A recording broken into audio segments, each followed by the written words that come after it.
This is actually in continuation of an announcement that we already made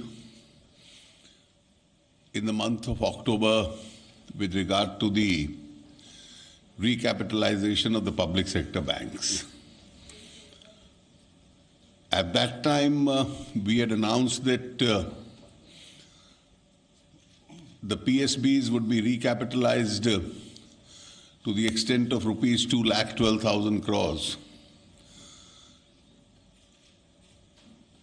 And thereafter, the Department of Financial Services has been undertaking a detailed exercise as to how much capital is to be inducted into the banks in the current financial year. If you recollect, we had later said that this would be spread over this year and perhaps the next year itself. I had already moved a supplementary grant in Parliament,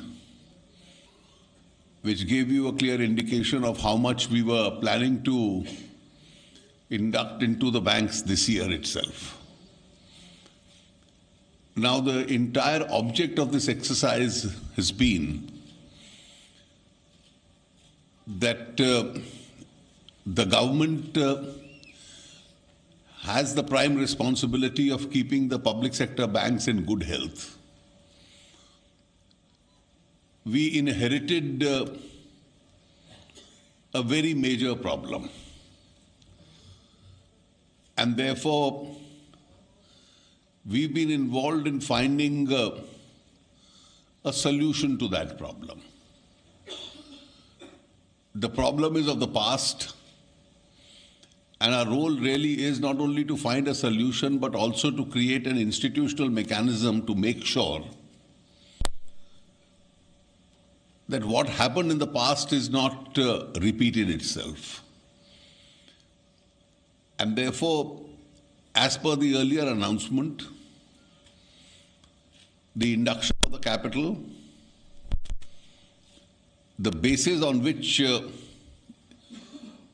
the banks are being chosen and how much is being inducted into which public sector banks, that is one part of the exercise.